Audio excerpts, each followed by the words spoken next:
Halo, kali ini saya akan menjelaskan tentang hal-hal penting yang harus diperhatikan dalam aktivitas public speaking dan presentation. Saya Marcella dari Universitas Siber Asia. Oke teman-teman, kita akan membahas tentang pentingnya dalam sebuah hal-hal penting yang harus dilakukan dalam aktivitas public speaking dan presentasi, yaitu komunikasi verbal. Komunikasi verbal memiliki beberapa aspek, yaitu 1. Vokabulari atau pemeliharaan kata. Komunikasi tidak akan berefektif apabila pesan yang disampaikan dengan kata-kata yang tidak beraturan dan tidak dimengerti. Oleh karena itu, olah kata itu sangat penting dalam komunikasi verbal. 2. Racing atau kecepatan dalam berkomunikasi. Komunikasi akan lebih bagus apabila kita menggunakan kecepatan berbicara yang tepat dan tidak terlalu cepat maupun terlalu lambat. 3. Intonasi suara. Intonasi suara akan mempengaruhi sebuah arti pesan jika intonasi suara yang berbeda akan menjadi pesan yang berbeda juga. 4. Humor. Humor dapat meningkatkan kehidupan yang bahagia. Dengan tertawa dapat membantu menghilangkan stres. Humor adalah selingan dalam berkomunikasi dengan lawan jenis kita saat kita berkomunikasi. 5. Singkat dan jelas. Komunikasi yang singkat dan jelas menyampaikan pokok masalahnya sehingga lebih mudah dimengerti oleh lawan pembicara kita. 6. Timing. Waktu yang tepat dalam berkomunikasi. Kita harus menggunakan bahasa intonasi dalam kata yang tepat, waktu yang pas dalam kita berkata. Misalnya saya harus apa, kamu harus apa, itu harus jelas. Ya. Oke, kita lanjut ke 2 aspek komunikasi nonverbal. Aspek komunikasi nonverbal dan verbal saling berhubungan satu sama lain. Cara penyampaian akan menjadi lebih jelas dimengerti ketika kita menyampaikan sesuatu dengan bahasa nonverbal.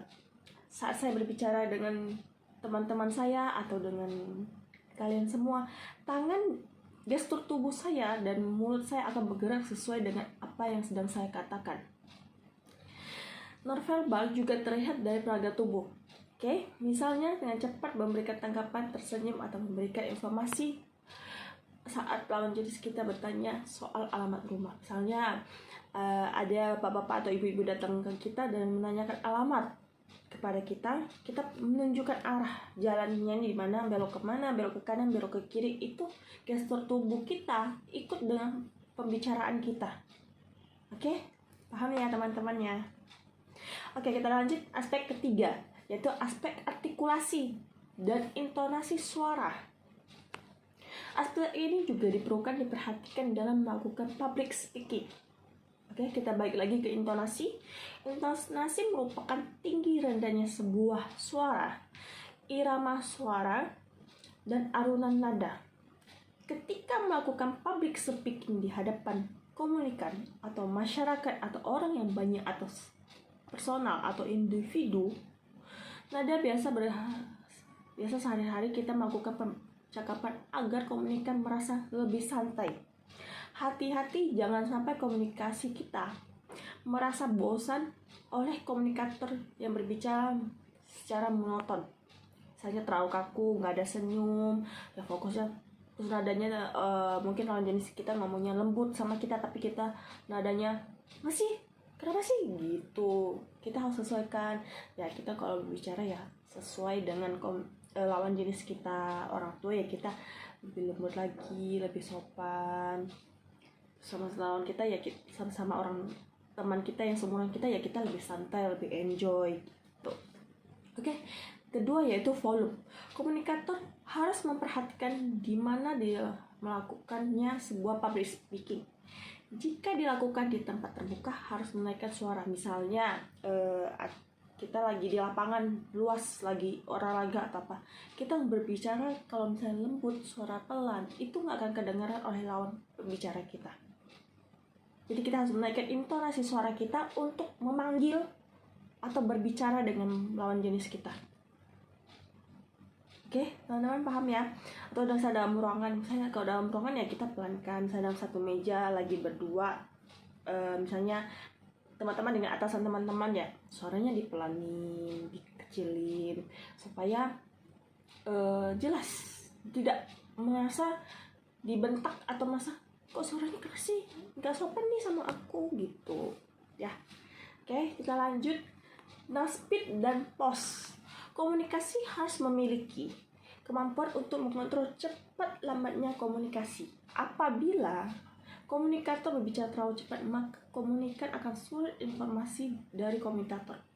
Komunikan akan merasa kesulitan menyimpulkan makna tersebut. Misalnya teman-teman lagi ngomong nih sama temannya teman, cepat nih dia ngomong, selesai.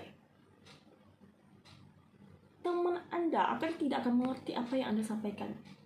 Ya, saya ngomong juga, apa sih kamu gini, itu terlalu cepat dan teman-teman pasti nggak akan mengerti apa yang saya sampaikan.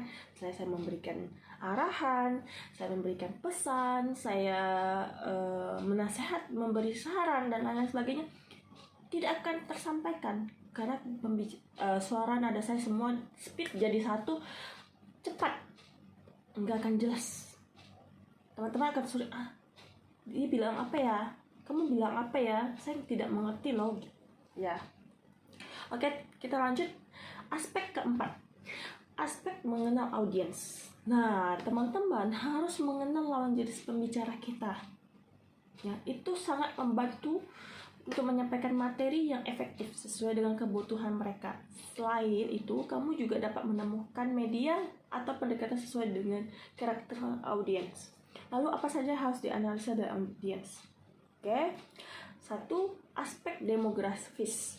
Bertujuan siapa yang kamu ajak bicara, bagaimana latar belakangnya, misalnya dari mana mereka berasal, tentang pekerjaan mereka, apa pendidikan mereka, dan lain sebagainya.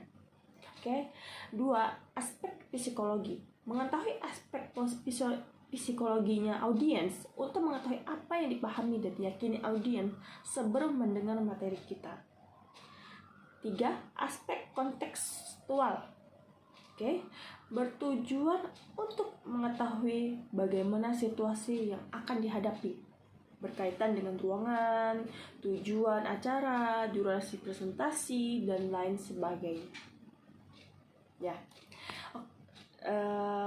Ya, kita kalau berkomunikasi harus pelan sesuai dengan intonasi suara yang harus kita sampaikan saat berpresentasi, supaya teman-teman kita, audiens kita yang mendengar pembicaraan kita jelas gitu. Jadi sehingga mereka tidak merasa kebingungan. Kalau dia ngomong apa ya, saya tidak mengerti, dan akhirnya mempertanyakan kembali dan kita menjelaskan ulang kembali dan itu memakan waktu. Ya, oke. Sekian dari saya, Marcella. Semoga apa yang saya sampaikan hari ini tentang hal-hal pentingnya dalam berkomunikasi, public speaking dan presentasi sangat bisa dipahami oleh teman-teman. Semoga apa yang saya sampaikan ini bermanfaat buat teman-teman. Sekian dari saya mengucapkan terima kasih.